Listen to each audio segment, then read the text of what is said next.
Allahumma salli wa sallim ala sayyidi wa habibi wa tabibi qalbi wa jasadi wa ruhi sayyidi rasulillah Muhammad ibni Abdillah صادق الأمين وعلى آله وصحبه أجمعين Assalamualaikum warahmatullahi wabarakatuh. Innal hamdalillah nahmaduhu wa nasta'inuhu wa nastaghfiruhu wa nastahdihi wa natubu ilaih. Wa na'udzu billahi min syururi anfusina wa min sayyiati a'malina. May yahdihillahu fala mudilla lahu wa may yudlil fala hadiyalah. Asyhadu an la ilaha illallah wahdahu la syarika lah wa asyhadu anna Muhammadan abduhu wa rasuluh wa nabiyyuhu wa safiyyuhu wa khaliluhu wa habibuh. Ballaghar risalah wa addal amanah wa nasaha lil ummah wa jahada fi sabilillahi hatta atahul yaqin. Allahumma salli wa sallim wa barik wa azim ala nabiyyinal karim sayyidina wa syafi'ina wa maulana Muhammadin wa ala alihi wa ashabihi ajma'in, amma ba'd. Yang saya muliakan para asatid, para hujjat, sepuh, tokoh masyarakat, bil khusus pengurus Masjid Al-Mujahidin, Bapak Haji Aceng dan semua divisinya, bapak-bapak RT, bapak-bapak, abang-abang, mas-mas yang mudah-mudahan Allah berikan istiqomah. Kita bersyukur kepada Allah dengan sama-sama mengucapkan lafaz alhamdulillahi rabbil alamin. Kita sampaikan salawat dan salam kepada Rasulullah dengan sama-sama mengucapkan lafaz Allahumma salli ala sayyidina Muhammad wa ala ali sayyidina Muhammad. Bapak-bapak, abang-abang yang saya cintai karena Allah, pripun kabare? Apa kabar semuanya, Pak? Alhamdulillah baik, Pak ya. Cuma agak ini aja, mata sepet aja kali ya. Baik, bapak-bapak yang dirahmati Allah, kita bersyukur pagi hari ini Allah pilih kita ya. Allah tolong kita untuk bangun. Ada yang mulai bangun sebelum subuh, sepertiga malam melaksanakan sholat tahajud, qiyamul lail. Ada yang bangunnya jelang subuh, alhamdulillah bisa sholat subuh berjamaah ya. Ada yang Allah berikan pertolongan sholat subuh berjamaah dilanjutkan bermajelis ilmu gitu. Bersyukur kenapa? Karena ini tidak dirasakan oleh semua orang di komplek ini, benar? Kalau dirasakan oleh semua yang ada di komplek ini, semua penuh masjid ini, ya Pak ya. Tapi Allah pilih, ya. Artinya kehendak Allah untuk bapak-bapak, abang-abang semua yang ada di sini, para guru. Jadi bersyukur karena kita merupakan di antara orang-orang yang Allah pilih untuk sholat subuh berjamaah. Mudah-mudahan diberikan pahala ya, sebagaimana janji Rasulullah SAW yang sholat subuh kemudian menetap di masjid, duduk berzikir, baca Quran, bermajelis ilmu, dapat pahala haji dan umroh tamah ya. Sempurna insyaallah, mudah-mudahan, amin ya rabbal alamin. Bapak-bapak, abang-abang yang dirahmati Allah, kita lanjutkan pembacaan kitab Asy-Syama'il Al-Muhammadiyah, yang mana kita sudah selesai membaca bab tentang pakaian Rasulullah ya. Sudah selesai kita ya, pakaian Rasulullah Pak ya. Coba kita ingat-ingat dulu Pak, biar nggak lupa, biar nggak ngantuk ya. Pakaian Rasulullah diantaranya warna dulu, warna. Ada yang ingat atau masih lupa? Warnanya putih satu. Diperintahkan sama Allah, sama Rasulullah, pakailah pakaian yang putih, gitu ya. Yang masih hidup pakai pakaian putih, yang wafat pakai putih juga dikafani gitu. Terus warna apa lagi? Hijau. Merah. Ya, merahnya begini. Ya. Terus apa? Hitam, ya. Mantel, jaket, ya. Rasulullah itu yang terbuat dari bulu kain wol, ya, suf, ya. Dia berwarna hitam gitu. Itu dari hadisnya Aisyah radhiyallahu anha. Aku melihat Rasulullah pada satu pagi menggunakan jaket ataupun mantel yang tebal gitu, berwarna hitam. Jadi kita setidaknya tahu nih warna-warna pakaian Rasulullah Shallallahu Alaihi Wasallam. Kemudian nama-namanya ada yang masih ingat nggak? Satu, gamis. Dua, gamis. Tiga, gamis. Empat, gamis semua yang inget. Gamis terus apa? Jubah. Terus rompi. bisa. Kayaknya zaman sekarang itu baju rompi sholat loh kayak gitu. Apa? Ada yang inget? Hulla. Nah, hulla ya, luaran tuh. Luaran, gamis luaran yang tipis. Ya. Ya mungkin kalau zaman dulu udah ada istilah itu ya, rompi. Tapi dia luaran ya. Ini pakai gamis. Terus ada luarannya lagi yang tipis gitu. Ya. Kitri ya. Ya, dia yang tebel, luaran tapi yang tebel, biasa digunakan oleh para imam gitu ya. Kalau yang hullah tadi yang sering make itu kita saksikan para habaib ya, kalau lagi kumpul tuh habaib sering make tuh luaran ya. Luarannya dia pakai koko, pakai sarung tapi ada luarannya lagi ya, biasanya pakai warna merah, ada macam-macam gitu. Lalu lengan tangan pakaian Rasulullah semana Pak? Ya, sepergelangan ya, lengan tangannya. Baik, itu sekilas tentang pakaian Rasulullah Sallallahu Alaihi Wasallam. Baik. Kita hari ini akan membaca bab berikutnya. Bismillahirrahmanirrahim. Bab maja'a fi aishi Rasulullah sallallahu alaihi wasallam. Bagaimana hidupnya Rasulullah sallallahu alaihi wasallam. Berbicara tentang hidup bukan berarti sepanjang hidupnya, enggak. Itu sirah nabawiyah nanti. Masuknya sirah. Ada kajian sirah enggak di sini? Kaji? Belum ya? Belum ada. Sirah itu perjalanannya Rasulullah dari mulai bahkan kalau di Rahiq Al-Maktum itu sebelum Rasulullah dilahirkan, bangsa Arab seperti apa ya, ada yang Arab murni, ada yang campuran Arabnya ya, musta'rabah dan lain sebagainya, ada yang Arab maklum, ada Arab maklum, di Indonesia banyak. Nah, kalau ini apa namanya, Syama'il Muhammadiyah ini bukan sirah ya, bukan sirah nabawiyah, tapi cuma hadis-hadis pilihan yang membahas tentang karakteristik.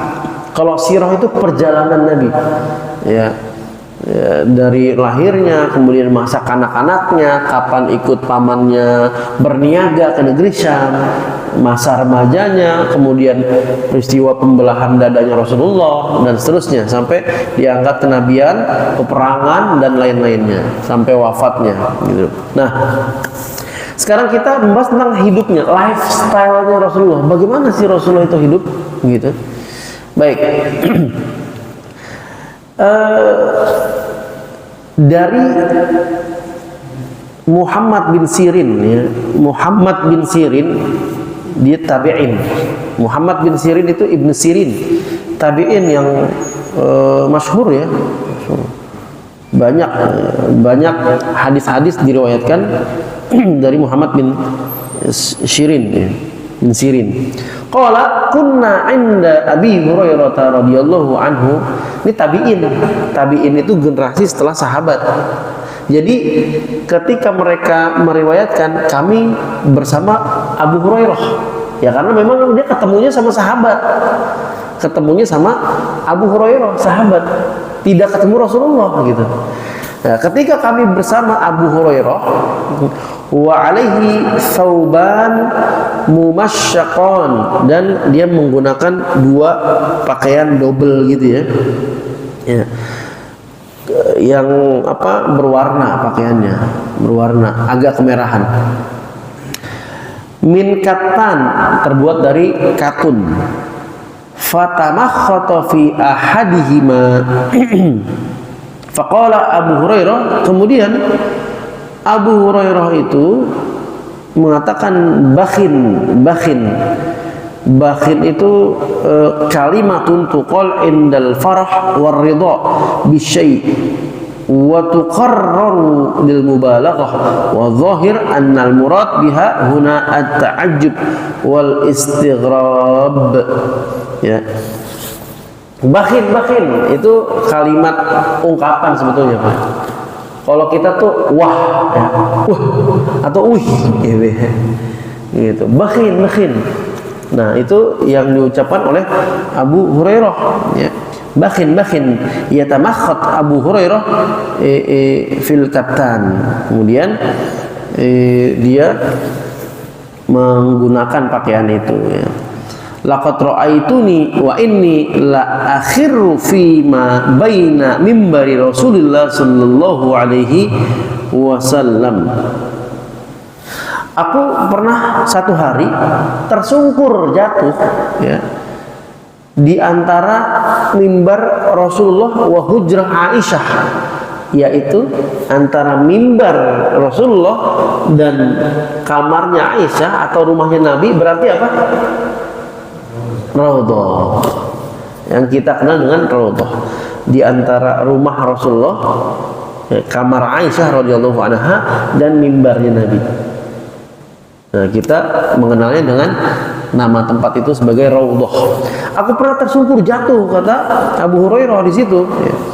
Maghsyian alayya, sampai pingsan. Ya. Lemas, fayaji'ul ja'i fayadha'u rijlahu ala unuqi. Kemudian seseorang datang, enggak ngeh itu saya lagi jatuh, ngejoprak gini kan. Ya, saya contohin aja, misalnya jatuh begini, ngejoprak gini, lemas, ya, saking lemesnya. Kemudian orang datang, belum kenal, belum melihat mukanya, udah diginiin. Ya, benar gitu. Di pundak dan dekat lehernya. Nah, iya begitu. Karena belum melihat mukanya, siapa nih orang ini kan, udah kayak lusuh pakaiannya, kemudian double gitu, pakaian warnanya agak-agak luntur gitu. Nah, ini biasa dilakukan ketika melihat ada orang gila, ya, ada orang gila, atau juga orang yang nggak dikenal, tiba-tiba siapa nih gitu ya. Nah, kemudian yura anna bi jununan, dia mengiranya saya orang gila gitu, majnun gitu ya. Wa ma bi junun wa ma huwa illal ju', ya. Terus Abu Hurairah mengatakan, saya bukan orang gila, saya cuma lemes kelaparan. Wah, Abu Hurairah. Jadi ini kan menunjukkan bahwa sahabat juga dulunya banyak, Pak. Kadang-kadang kenal, betul-betul kenal, tapi kadang-kadang ada yang nggak ngeh gitu. Ini siapa nih gitu. Nah, ternyata pas dilihat, waduh, Abu Hurairah. Kata Abu Hurairah, saya bukan orang gila. Emang orang gila diinjak gini lehernya, saya cuma kelaparan gitu, lemes. Nah, Penjelasan ai atharuhu wastila'uhu alayya wajhu iradil khabar itsbatu faqrihi sallallahu alaihi wasallam idz law kana lahu sa'atun fi umuri ma'isyati lam takun ahwalu ahli suffah bihadhihi sifah li'annahum kanu adyafan nabi sallallahu alaihi wasallam wa jiranah wa kana ihtimamuhu bihalihim fi aqsa maratibil kamal. Kondisi Abu Hurairah yang merupakan ahlu suffah, ya, ahlu suffah itu sebutan bagi para sahabat yang fakir. Jadi yang nomaden, ya kan, nggak punya tempat tinggal, kemudian diberikan tempat khusus di Masjid Nabawi untuk tinggal di situ. Ini juga bagus sekali ya, fungsi masjid nih harus kita hidupkan di fungsi ini. Ada tempat khusus yang disediakan untuk orang-orang nomaden gitu. Ya, saking fakirnya nggak bisa mendirikan tempat tinggal, kelaparan, nomaden. Dan ini, ya, ahlu suffah ini, mereka itu dianggap adiyafun nabi, duyuf, dianggap tamunya nabi, sehingga nabi memuliakan mereka itu lebih, ya, dibandingkan sahabat yang jauh-jauh gitu. Banyak Masjid Nabawi itu kan ini masjid, ya ini ahlu suffah gitu. Nah, artinya memang tetangganya Nabi, tetangga plus tamunya Nabi, dianggapnya begitu. Artinya apa? Ketika kita mendengar berita, mengetahui kondisi Abu Hurairah radhiyallahu anhu dalam keadaan lapar, lemes sampai pingsan saking laparnya, berarti keadaan Rasulullah Shallallahu Alaihi Wasallam pun sama seperti itu. Kenapa? Ya, logikanya ketika ahlu suffah dianggap sebagai tetangga, sebagai tamu-tamu Nabi, ya, bagaimana sikap Nabi, perlakuan Nabi terhadap tamu, terhadap tetangga? La yu'minu ahadukum hatta apa? Man kana yu'minu billah wal yawmil akhir falyaqul khairan aw liyasmut. Falyukrim dhaifahu fala yu'zi jarahu. Yang beriman kepada Allah hari akhir maka berkata yang baik atau diam. Yang beriman kepada Allah dan hari akhir berbuat baik kepada tetangganya. Yang beriman kepada Allah dan hari akhir maka tidak menyakiti tetangganya, memuliakan tamunya gitu.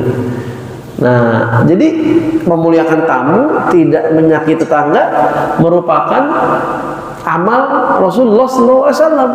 Ketika ada tetangganya plus tamunya, yang dimaksud adalah ahlu suffah, dalam keadaan lapar sampai pingsan-pingsan, berarti keadaan Rasulullah juga seperti itu.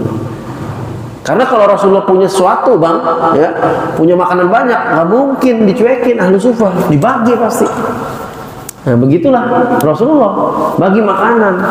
Tapi ketika sampai ada kondisi yang kok bisa sampai pingsan-pingsan gini, berarti, ya, Rasulullah pun sama dalam keadaan yang memang tidak berkelebihan saat itu gitu.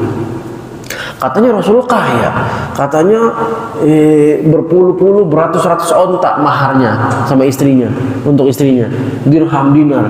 Itu dulu sebelum hijrah ke Madinah. Fase Mekah itu Rasulullah masih terasa kaya gitu, karena pengusaha, kemudian nikah juga sama Khadijah. Khadijah itu kekayaannya, penduduk Mekah setengahnya ngumpulin harta baru seimbang dengan kekayaannya Khadijah. Ini orang kaya yang paling kaya di Jakarta siapa, Pak? Ketahuan nih namanya siapa? Fulan, Bapak Fulan, oke? Baru kita kumpulin harta kekayaan orang-orang Jakarta, setengahnya itu baru ngimbangin si Fulan itu. Nah, itu Khadijah. Nikah sama Rasulullah, kaya. Tapi kemudian begitu diangkat jadi Nabi, mulai hartanya infak, bebasin hamba sahaya, merdekain, terus, ya, menopang perjuangan Islam. Makanya kan ketika Ibunda Aisyah pernah cemburu, kan? Jelas yang disebut Khadijah terus, kebaikan Khadijah. Kata Ibunda Aisyah begini. Kenapa sih yang disebutin Khadijah terus? Ibunda Khadijah.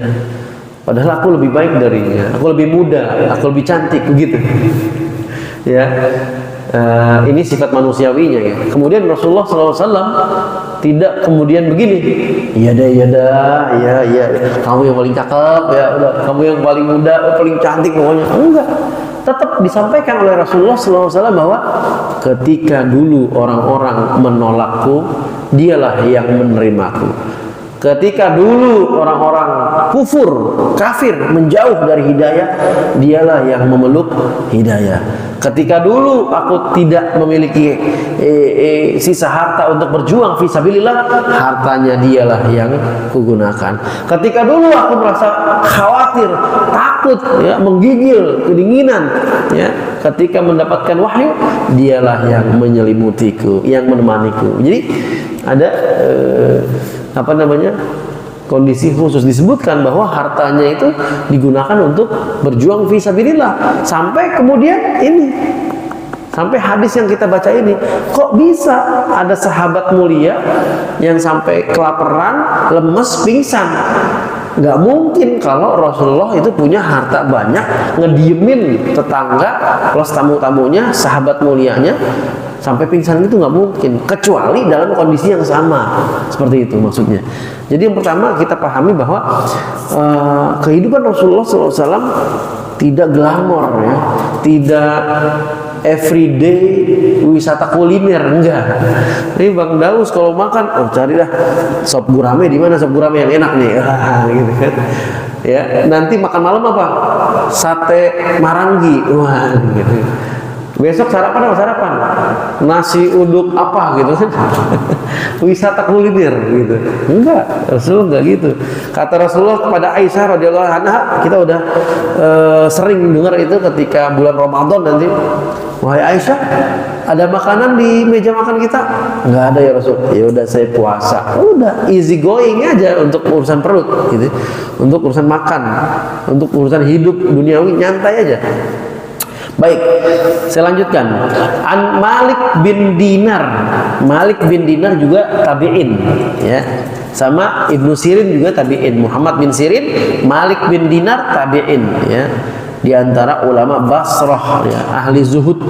Qala ma syabi'a Rasulullah sallallahu alaihi wasallam min khubzin qattu wa lahmin illa ala dhafafin. Rasulullah itu tidak makan roti, ya, makan makanan apapun sampai kenyang, tidak, kecuali kalau lagi ada acara saja. Jadi hari-harinya itu kalau sehari makan 2 kali, maka yang satunya sampai kenyang, yang satunya enggak kenyang. Kalau harian, sehari kenyang, besok enggak kenyang. Artinya tidak berkesinambungan kenyang mulu, enggak.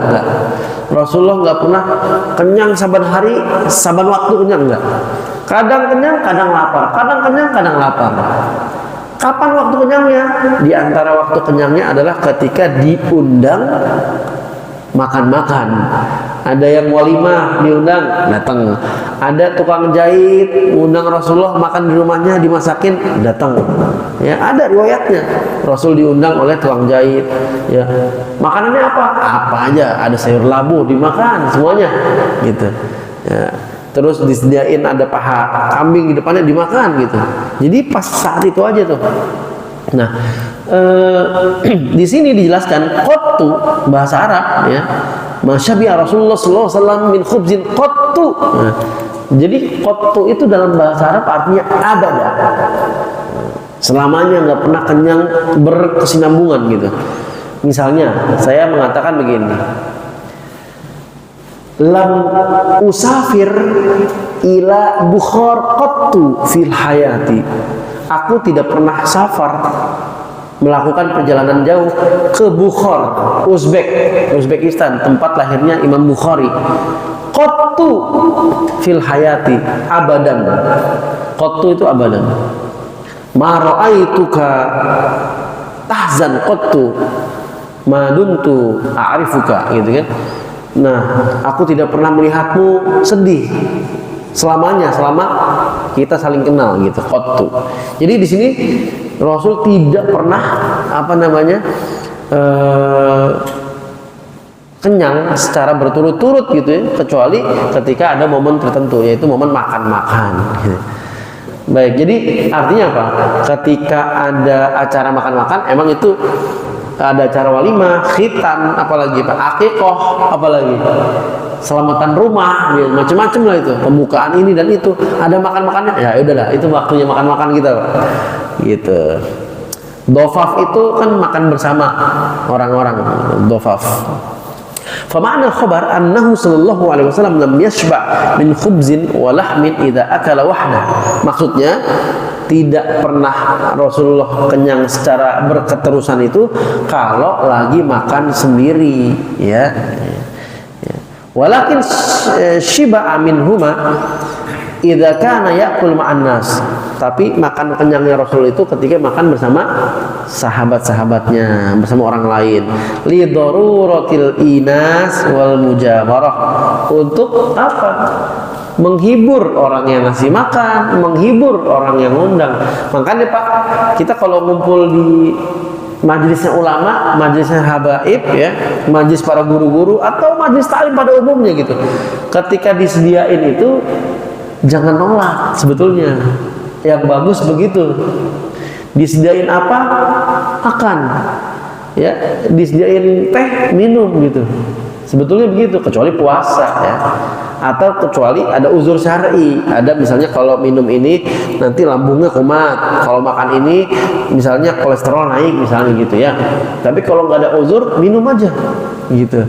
Itu yang dilakukan oleh Rasulullah untuk menghibur, menggembirakan hati orang yang menyediakan gitu. Ini nanti nih, misalnya setelah kajian ada sarapan, pede bener, emang ada sarapan?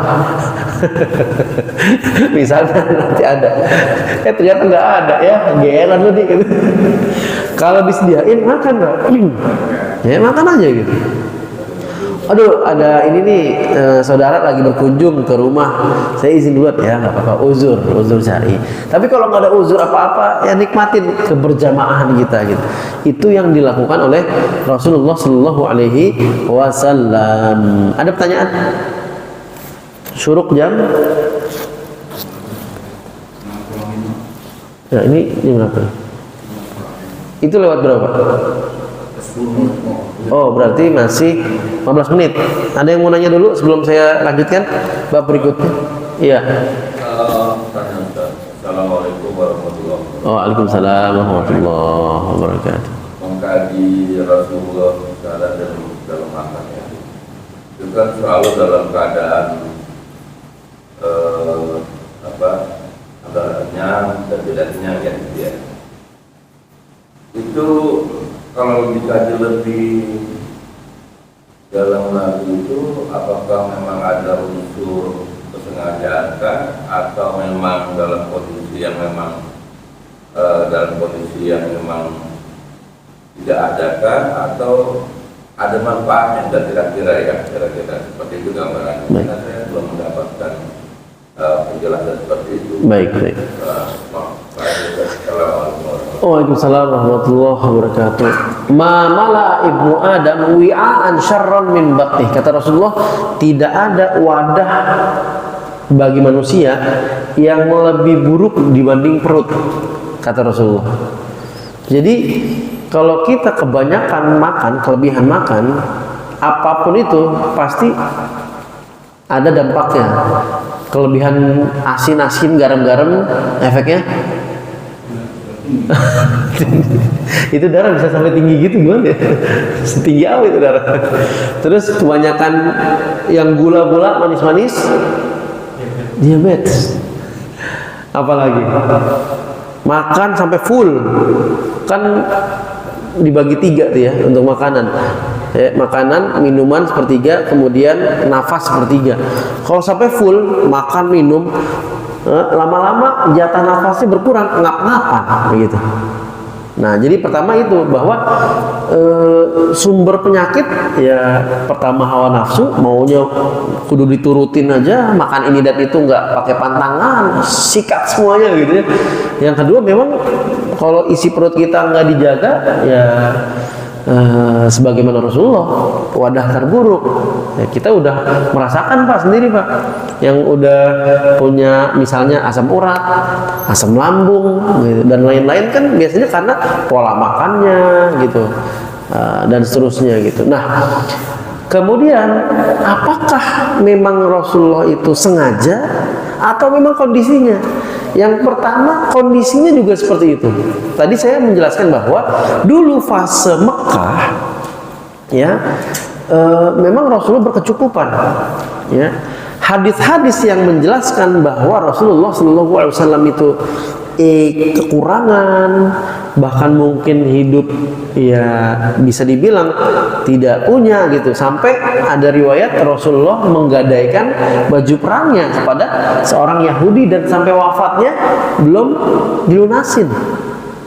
Nah, yang pertama memang kondisinya tidak mendukung untuk mau makan banyak setiap hari, emang nggak ada, dalam kondisi sendiri Pak, di rumahnya, di bawah atapnya gitu.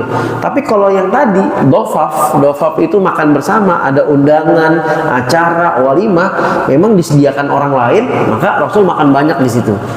Tapi di samping kondisinya Rasulullah juga memang ada unsur zuhudnya. Jadi zuhud itu bukan berarti meninggalkan dunia, enggak. Zuhud itu dia punya dunia tapi tidak masuk ke hati. Dia punya handphone bagus Pak. Sekarang yang paling terbaru apa sih? Handphone iPhone berapa? 17. iPhone yang terbaru ada macam-macam. Dia punya motor paling bagus, dia punya rumahnya 3 lantai bagus semuanya, furniturnya, interior semuanya dia punya, tapi nggak masuk ke hati. Nah itu unsur zuhudnya seperti itu Rasulullah. Bisa nggak kira-kira Rasulullah misalnya apakah beli sendiri dengan berbagai ghanimah, atau minta disediakan para sahabat sehingga makan enak setiap hari? Bisa nggak kira-kira? Bisa banget gitu. Jazakillah. Belum minta aja dapat teh. Nah ini baru kita, bukan Rasul ini. Bagaimana Rasul ya? Bagaimana Rasul? Kita sama kiai, sama habaib, sama guru kasih kode aja kita udah gitu. Padahal guru nggak minta, misalnya begitu. Kita kadang-kadang sebagai takzim kita nyediain gitu, apalagi Rasul gitu. Nah, tapi Rasulullah itu memiliki sifat zuhud seperti itu. Jadi untuk urusan perut duniawi, Rasul tidak ambil pusing banyak-banyak gitu. Makanya nanti di akhlaknya Rasul, kita akan membaca di akhlaknya, Rasul itu tidak marah sejadi-jadinya untuk urusan duniawi. Makanya sampai ada hadisnya Anas bin Malik, selama aku mengenal Rasulullah selama 10 tahun menjadi khodim dan sahabatnya Rasul, Rasul tidak pernah mengatakan kenapa begini, kenapa begitu, protes ini dan itu untuk urusan dunia, teknis duniawi gitu. Jadi nggak pusing tuh. Misalnya, kenapa nih narok cangkirnya begini, harusnya kan begini. Kenapa tehnya warnanya coklat, harusnya kan merah, misalnya begitu. Santai. Untuk urusan dunia, urusan perut, Rasul tidak terlalu ambil pusing. Zuhud ya, zuhud. Tapi untuk urusan akidah, tauhid, ya, azab, itu begitu membahas tentang kesyirikan, azab, pembangkangan, ya, penyembahan berhala, itu suaranya ngegas.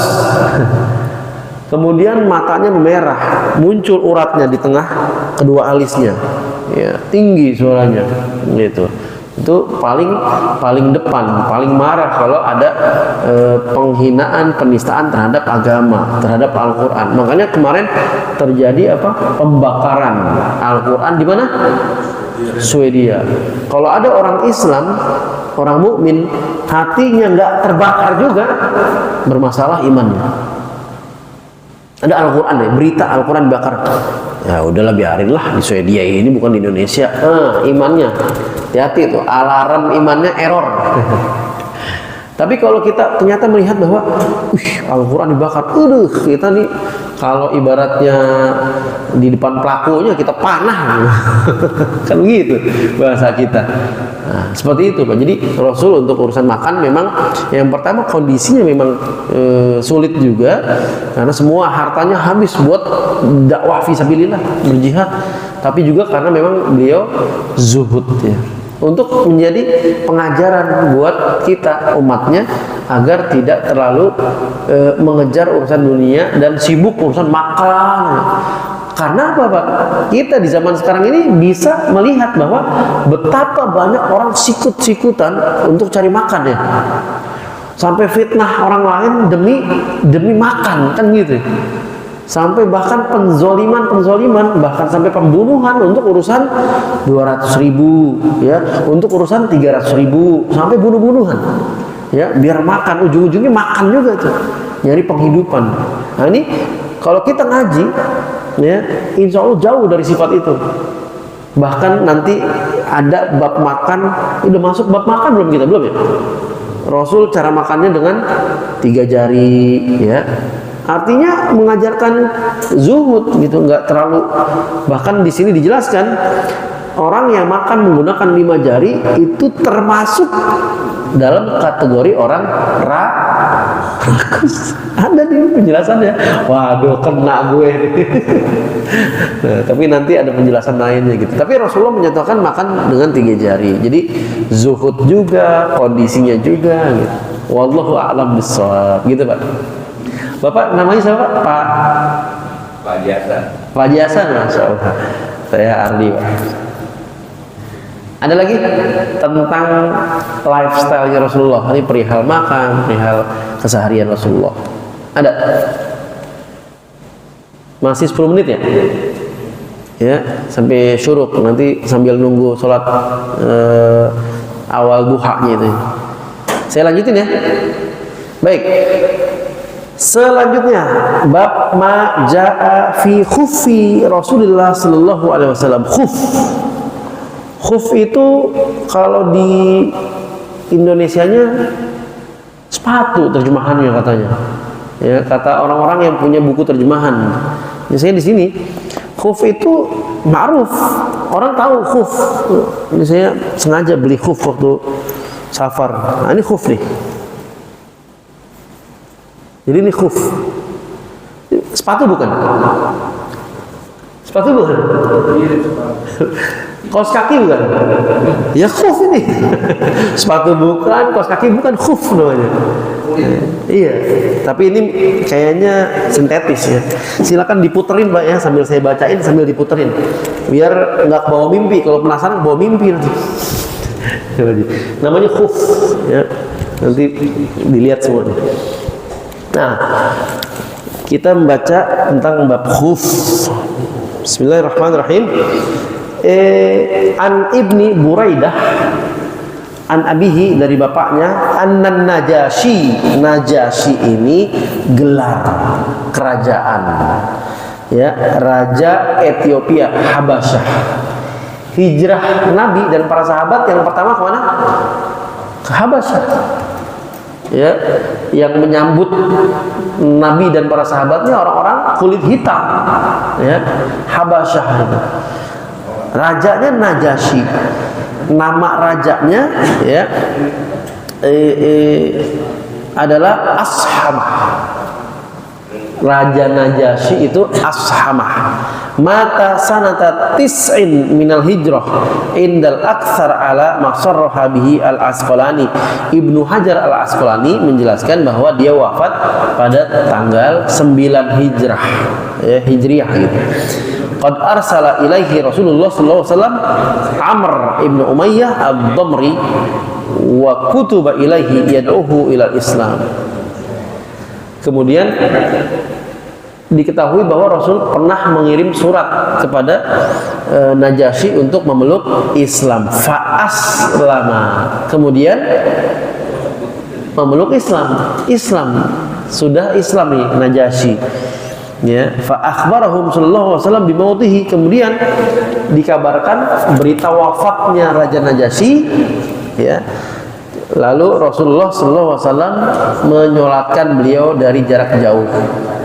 Karena Raja Najasyi ini menyembunyikan keislaman di negaranya, di kaumnya, khawatir nanti terjadi chaos gitu kan, karena belum siap menerima pemimpinnya masuk Islam. Maka Rasul ketika mendengar wafatnya Najasyi di Ethiopia, ya, di Habasyah, ya, kita sholatin. Nah, dari sinilah ulama kemudian mengambil dalil sholat gaib. Ini ada yang meninggal nih misalnya, atau korban gempa di Turki, ya, Suriah, ya, kita sholat gaib, nah, boleh seperti itu. Nah, ini Raja Najasyi yang kemudian ahda lin Nabi sallallahu alaihi wasallam khuffain aswadain sadajain falabisahuma summa tawaddo'a wa masaha alaihima. Coba dicobain aja pakai, nggak apa-apa, nggak masalah dipakai. Ini Raja Najasyi memberikan hadiah khuf kepada Rasulullah sallallahu alaihi wasallam, satu pasang, dua ya, berwarna hitam, polos tanpa motif, percis kayak gini, hitam polos tanpa motif.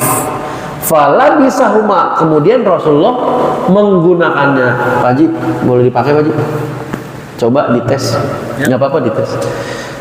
Ya, biar ya. Nah, kemudian Rasulullah itu menggunakan khuf ini, gitu, menggunakan khuf, ya. Nah, begini makanya. Lalu wa masaha alaihima, kemudian mohon maaf Pak Haji, minta tolong dipraktekin Pak Haji, dibasuh atasnya Pak Haji ketika wudu. Nah, ya, yang dibasuh adalah atasnya Pak. Iya. Khuf ini kan tebel ya, nggak kayak kaos kaki banget, juga nggak setebel ya sepatu, jadi dia bisa dipakai jalan juga gitu. Kemudian ketika wudhu Rasulullah membasuh atasnya. Nah, dipraktekin aja. Nah, yang dibasuh atasnya sama Rasulullah. Dari sini ya, Sayyidina Ali bin Abi Thalib mengatakan begini, "Lau kana dinu minal aql", kalau agama ini hanya dari akal saja, berdasarkan akal saja, lama sahah Rasulullah SAW min tahti. Kalau agama ini akal-akalan, pasti Rasulullah membasuhnya di mana? Di bawah, karena yang kotor bawah. Tapi kenapa Rasulullah membasuh di atas khuf, bukan di bawah khuf? Jadi namanya ibadah. Agama ini ada yang sifatnya ta'abbudi.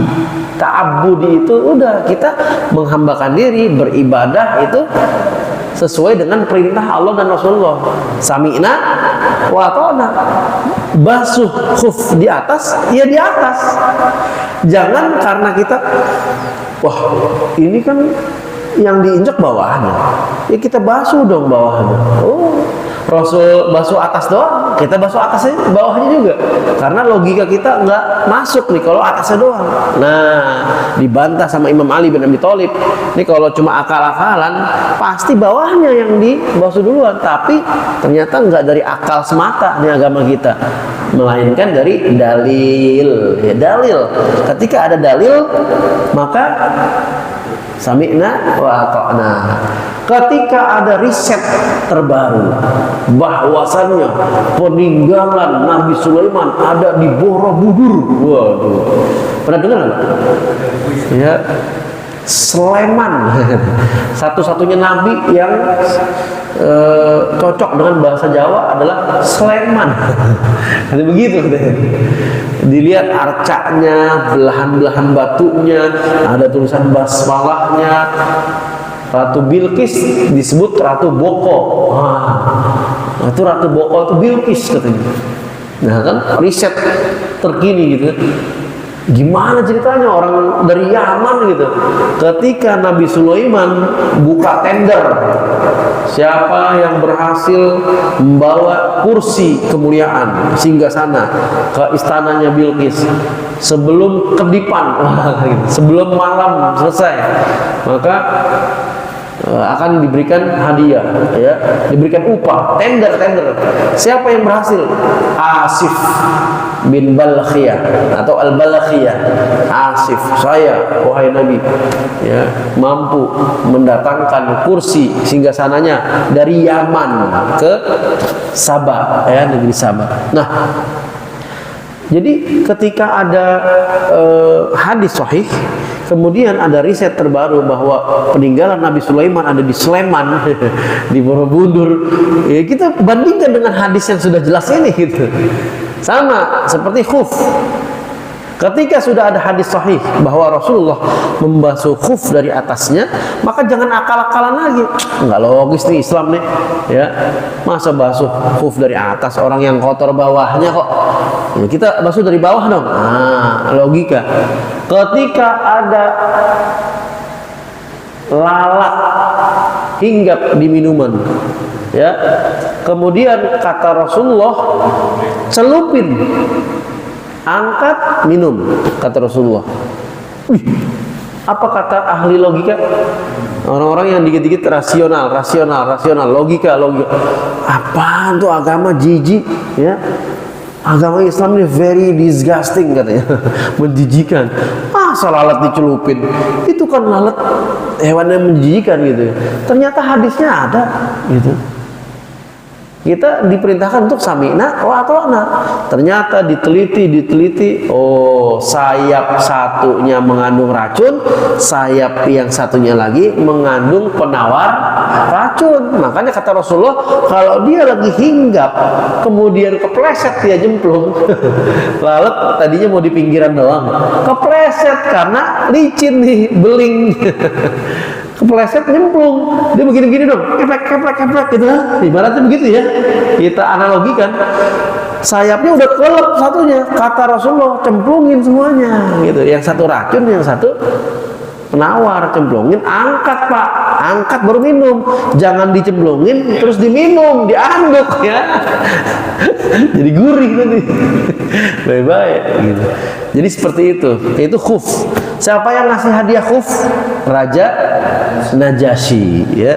Ini saling memberi hadiah. Maka engkau tahabu, saling memberi hadiahlah kalian, maka kalian akan saling mencintai. Bapak dikasih pagi-pagi teh manis, seneng gak Pak? Seneng. Oh, alhamdulillah dikasih teh. Ini DKM membahagiakan orang lain dengan cara memberikan hadiah. Nih hadiah taklim, teh manis. Nih hadiah taklim, sarapan. Jadi senang, dari senang itu kemudian tumbuh rasa cinta. Najasyi, ya, namanya Ashamah, memberikan hadiah kepada Rasulullah berupa khuf warna hitam polos. Kemudian qala Mughirah bin Syu'bah ahda Dihyah lin Nabi sallallahu alaihi wasallam khuffain falabisahuma faqala Israil an Jabir an Amir wa hubbat jubbatan falabisahuma hatta takharrafa. Nah, kemudian riwayat dari Mughirah bin Syu'bah, Dihyah. Siapa Dihyah Pak?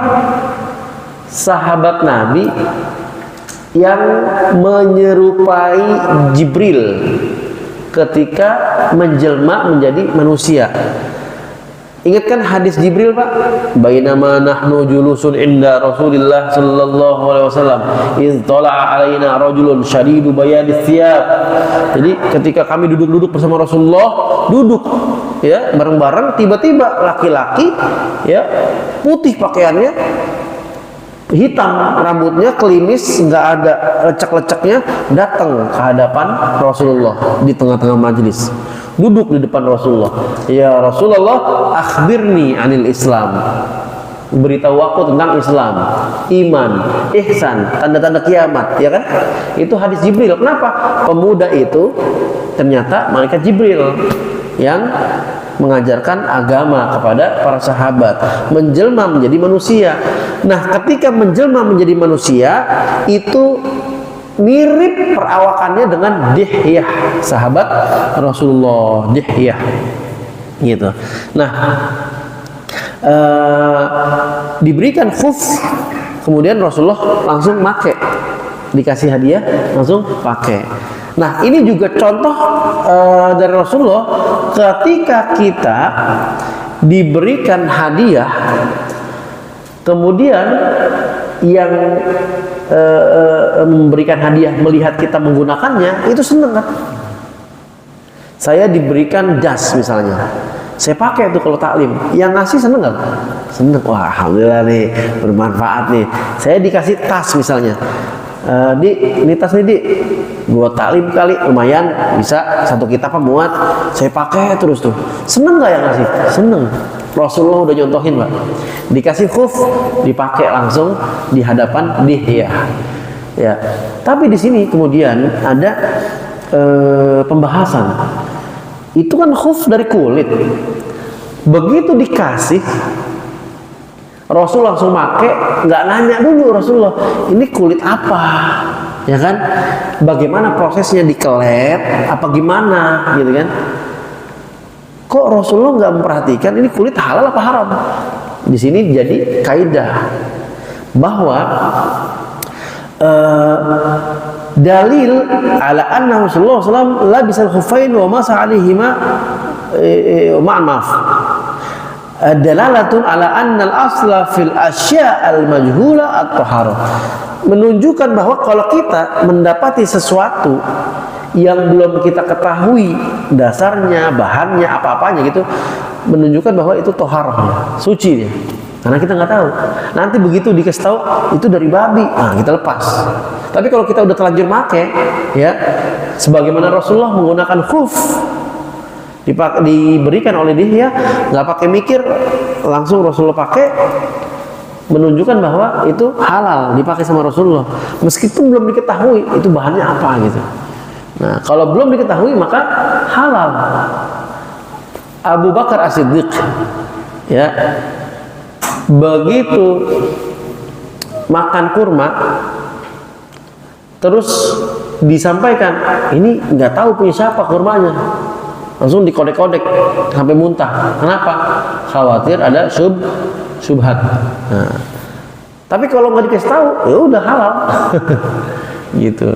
Mungkin punya kita nih, oh ya ini punya masjid nih, ya, biasa ngasih makanan untuk umum gitu, halal gitu. Nah, ini Rasulullah ketika diberikan khuf langsung dipakai, ya. Padahal nggak tahu nih bahannya dari apa, kulit apa, bagaimana prosesnya dan seterusnya gitu. Wallahu a'lam bishawab. Jadi ini salah satu yang digunakan oleh Rasulullah, sunnah Rasulullah ketika dalam kondisi-kondisi tertentu menggunakan khuf. Kalau kita jarang. Kita ini kan di Indonesia nggak punya musim dingin ya Pak ya, adanya musim hujan. Ya Allahumma shayyiban nafi'ah. Artinya dinginnya tuh nggak seberapa lah gitu ya, apalagi Jakarta panas gitu kan. Kalau pakai khuf keringetan, jangankan khuf, kaos kaki aja seharian dipakai bau ya nggak? Bagaimana khuf? Kulit bahannya atau sintetis lebih keringetan lah gitu. Nah makanya ini cocok digunakan ketika musim dingin. Musim dingin Pak, itu nyentuh air aja udah kayak kesetrum. Bapak-bapak yang udah berlayar tuh kalau musim dingin wudu nggak ada water heater ya. Kita mahasiswa waktu kuliah dulu mau pakai water heater bayar listrik mahal, apalagi beli sendiri sekian juta, nggak sanggup. Akhirnya ya udah nggak pakai water heater ya. Ketika wudu musim dingin udah kayak wudu pakai air es, kayak digamparin pakai es, pakpok. Waduh dingin banget ini gitu. Itu kaki udah kesentuh air, dingin. Nah kalau pakai khuf enak dia, ya. Iya, sehari semalam 5 waktu setidaknya aman gitu. Boleh pakai khuf terus gitu. Ya, seperti itu. Wallahu a'lam bishawab. Ada yang mau nanya? Boleh nggak sholat pakai khuf gitu? Iya, Bang Hadi. Kalau hijab Rasulullah itu kondisi apa tempat sholat gimana sih? Apa kalau kita misalnya pakai kafe buka, Ya. nah itu Ya. kaitannya tempat sholatnya dengan waktu gimana sih? Baik. Pakai di dalam atau di luar? Baik, baik. Sebetulnya ini nanti akan erat kaitannya dengan pembahasan sholat menggunakan alas kaki, sendal, sepatu. Kan ada ya, Rasul ini nanti masuk bab sendal, udah belum sendal kita? Belum ya? Ketika masuk bab sendal nanti ada pembahasan Rasul yusolli ya, menggunakan sholat menggunakan sendalnya. Lah gimana?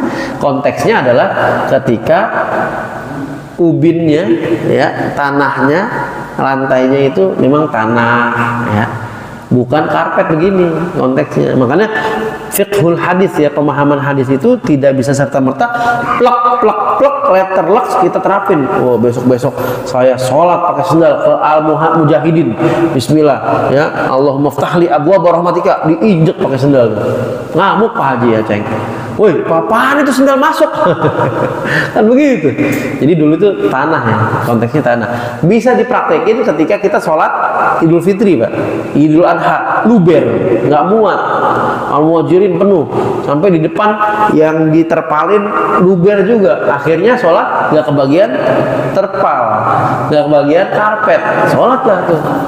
Tapi dipastikan memang bersih, suci. Biasanya kan panitia tuh udah nyikat-nyikatin ya semua ya, yang di luar tuh disapu, disikatin ya, bener nggak? Jalanan tuh disiram, disapu ya, biar setidaknya kalau ada maaf kotoran ayam, kotoran kucing itu bersih lah, disapu, disiramin, biasanya bersih tuh. Nah itu boleh tuh sholat pakai sendal, praktek sekali-sekali. Saya pernah, karena kalau di Mesir itu sholat di stadion masih hidup. Sholat Idul Fitri, Idul Adha itu di Mesir di stadion kita biasanya. Tapi masjidnya juga penuh juga, banyak. Karena nggak muat semuanya, akhirnya di stadion. Wah itu kalau sholat Idul Fitri, Idul Adha, wah luar biasa tuh, padat banget. Nah kita kan nggak semuanya dapat yang apa terpal gitu, enggak. Kadang-kadang kalau panitianya mungkin nggak siap ya, udah lapangan aja, bawa sejadah masing-masing. Lah kita anak baru nggak tahu, kirain disediain kayak kita kan di Indonesia pakai terpal karpet, nggak bawa sejadah, nggak bawa koran, lah kagak ada apa-apaan ini. Akhirnya di depan pintu gerbang ada jualan koran, alhamdulillah beli koran. Koran nggak seberapa, paling cuma sampai apa? Tempat sujud sampai dengkul ya kan untuk orang tuh ya, kadang-kadang begitu kan. Ya udah akhirnya kita kakinya pakai sendal aja ya, pasti kan nggak ada yang nempel najis gitu kan. Seperti itu sih konteksnya, karena dulu kan Nabawi nggak seperti sekarang nih, marmer semua, enggak, konteksnya tanah ya. Jadi memang walaupun debu ya yang ada di bawah khuf ataupun sendal ketemu debu lagi ya nggak masalah, debu suci gitu. Kalau kita konteksnya karpet begini ya nggak kontekstual, artinya nggak bisa kita terapin di sini. Sama seperti kemarin penerapan rambut Rasulullah, para sahabat diwarnain. Apa bisa kita serta merta mewarnai rambut sekarang ini? Nanti karena saya udah tadi pagi ngaji tentang rambut diwarnain, siang ini saya ke salon, saya warnain ya, warna merah marun. Kenapa? Sunnah. Nanti begitu pulang sholat di masjid, lu mau ngeband lu? Kan zaman sekarang begitu, yang diwarnain anak pang, anak band gitu. Jadi lebih baik cari sunnah yang lain dulu kalau jadi fitnah. Kecuali kita ada asrama pesantren, satu pagar, satu atap, semuanya paham, ngaji semua. Ya udah di lingkungan pesantren ini diwarnain. Tapi kalau masyarakat kan nggak merata ilmunya, nggak tahu dia. Sama konteksnya penerapan sendal tadi, nggak mungkin sih tiba-tiba sendal di karpet ini, lihat kondisinya nggak mungkin, maka nggak kalau di luar. Wallahu a'lam bishawab. Gitu ya. Kalau ngekop itu saat untuk kondisi saat ini, saat musim zaman inilah, sepertinya pemakaian aplikasinya tuh udah agak susah ya. Jadi kalau itu kan nggak mungkin juga pakai di jalan umum. Iya. Biasanya buat sholat aja itu. Iya, maksudnya kalau saya lihat suka itu pakai itu terus pakai sepatu lagi gitu kan. Iya. Sepatu lagi. Nah itu kan kalau kita wudhu posisinya berarti kita mesti buka sepatu, ini diusap, hukumnya itu tetap dipakai terus gitu ya? Iya, kalau menggunakan hoof maka yang dibasuh atas aja boleh, nggak apa-apa gitu. Ya, terus kalau misalkan dia kita buang air besar, berarti kita copot tuh. Iya. Berarti kita wudhu biasa lagi atau? Wudhu biasa, wudhu biasa. Iya, gitu. Nah, begini. Allahumma sholli ala sayyidina. Nah, konteksnya seperti ini. Orang-orang di Eropa itu urfnya, adatnya dia pakai kaos kaki kalau sholat. Yang pernah berkunjung ke Eropa atau misalnya Turki kan Eropa tuh, dia orang sholat rata-rata pakai kaos kaki. Hah?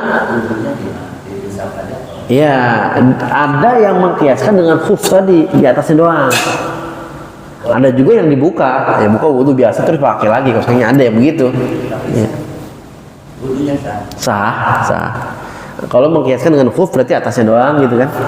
Tapi ada yang dibuka, ya wudhu biasa pakai kaos kaki. Kalau kita kan karena hari-hari mata kita nggak pernah ya ngelihat rutin orang sholat pakai kaos kaki atau pakai khuf, nggak pernah kan. Tapi kalau di sana sering, Pak Haji. Orang sholat pakai khuf, pakai kaos kaki banyak malah. Di sepatu. Sepatu enggak. Sepatu sih di luar. Saya pernah di sini di zaman perang di Sahid nih, Sahid. Bisa ada acara rapat di situ. Nggak tahu bule apa Arab. Yang makmum biasa di masjid pakai sepatu. Karpet. Karpet. Karpet.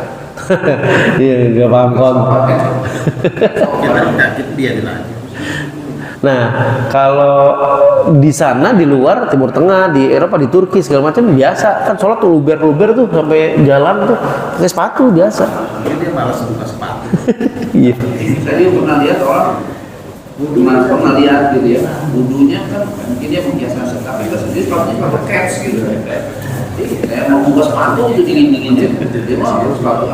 Iya. Sepatu cats dia. Iya, gitu memang. Dia berarti mengkiaskannya ke sini gitu. Gitu. Kalau kita kan nggak biasa ya buka. Sepatu cats kan dia usap tuh. Tapi pas masuk masjid dia copot dia itunya. Nah, berarti mazhab yang mengatakan bahwa kalau udah ngusap, nyopotin nggak perlu dibasuh lagi gitu. Kan perbedaan pendapat mazhab ini juga berpengaruh. Contohnya, kita akan teraneh-aneh tuh ngelihat perempuan Turki pakai roknya di setengah mata kaki. Wah, nggak isbal dia. Harusnya kan perempuan menjulur gitu kan. Kok dia begini nggak sempurna ya misalkan gitu ya kita. Ternyata di mazhab Hanafi itu kan mata kaki bukan aurat ya perempuan gitu. Oh, kadang-kadang perbedaan mazhab gitu. Oh iya, kita perlu tahu. Nah, ini Ustaz Iqbal di sini fikih mazhab juga atau gimana? Iya, nanti mau Ustaz Iqbal nih. Perbedaan mazhabnya itu.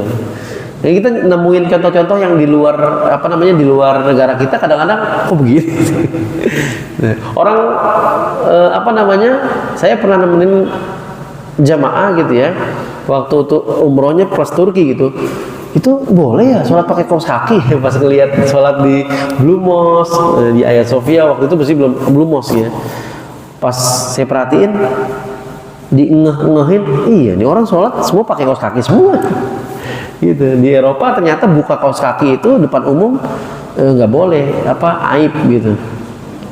Saya pernah diomelin tuh di restoran sana, gerah saya buka kaos kaki sama Mister, sorry, you are forbidden to open your. Jadi nggak boleh ya, maaf dipakai lagi pakai. Why? Saya bilang kenapa? Saya bilang di sini di Eropa nggak biasa kita ngeliat orang membuka kaos kaki, buka sepatu begitu. Itu rumah aja kamar pakai sepatu. Iya gitu. Nggak boleh kita di Eropa, di sini nggak bagus adabnya begitu. Oh enggak, saya mau nanya ini buat saya ilmu saya juga di pengetahuan, kenapa nggak boleh? Bau katanya. Oh oke, gitu. Dia menganggapnya bau karena orang Eropa kan terkenal begitu kan. Kenapa parfum itu lebih familiar, lebih terkenal di Eropa? Karena jarang mandi ya, menutupi baunya dengan parfum. Kalau orang Islam mandi ada junub segala macam, itu bedanya. Jadi begitu, oh bau. Dalam hati, kalau saya sih ya belum tentu bau juga, pede banget. Bau-bau juga. Wallahu a'lam bishawab. Cukup ya. Alhamdulillah nih. Ya, kita salat awal duha. Kita akhiri dengan surat Al-Asr dan kafaratul majlis. Bismillahirrahmanirrahim. Wal 'asr. Innal insana lafi khusr illa alladzina amanu wa 'amilus shalihat wa tawasaw bil haqqi wa tawasaw bis sabr. Subhanakallahumma wa bihamdika asyhadu an la ilaha illa anta astaghfiruka wa atubu ilaik. Assalamualaikum warahmatullahi wabarakatuh.